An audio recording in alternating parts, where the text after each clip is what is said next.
Le 82e temple, Aomino Senju Negoloji, est situé dans la ville de Takamatsu, préfecture de Kagawa.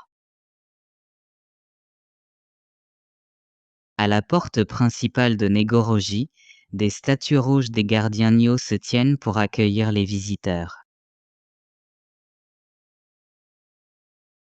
La salle principale est le cœur de ce site sacré, abritant une statue debout de Sanju Kanzon Bosatsu, le canon aux 1000 bras. Sculptée dans une seule pièce de bois de cerisier, la statue mesure 163,3 cm de haut, admirée pour son artisanat raffiné et sa présence digne.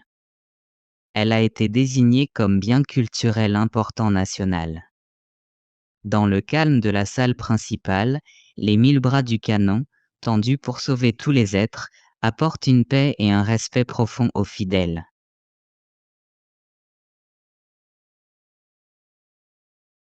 La salle d'Aishido, reconstruite il y a environ 100 ans, est une structure laquée de vermillon. Un aspect intéressant de l'histoire de Negoroji est que lorsqu'il fut relancé sous les seigneurs du domaine de Takamatsu, il changea de dénomination de la secte Shingon à la secte Tendai. Negoroji préserve également la légende de Lushoni, transmise de génération en génération. Il y a longtemps, ce monstre, connu pour attaquer les gens, hantait la région. Les villageois demandèrent à Yamada Kurando Takakiyo, un maître archer, de le tuer bien que la créature se révéla rarement.